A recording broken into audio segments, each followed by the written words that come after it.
সজনে সর্ষে বাটা। তার জন্য সজনে ডাঁটা কেটে নিয়েছি, আর সঙ্গে একটু আলু না দিলে ভালো লাগে না। আর কড়াইতে দিয়ে দিয়েছি এখানে জিরে আর তেল। তেলটা গরম হয়ে গেছে, দিয়ে দিচ্ছি আলু।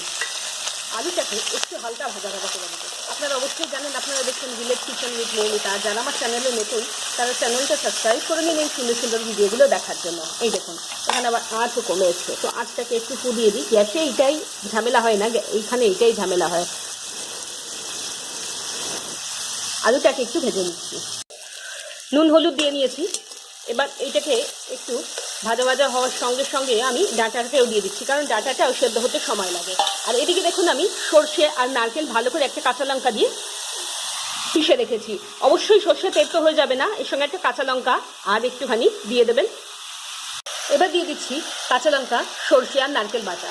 রেডি সজনে সর্ষে বাটা। ভিডিওটা ভালো লাগলে লাইক শেয়ার কমেন্ট অবশ্যই।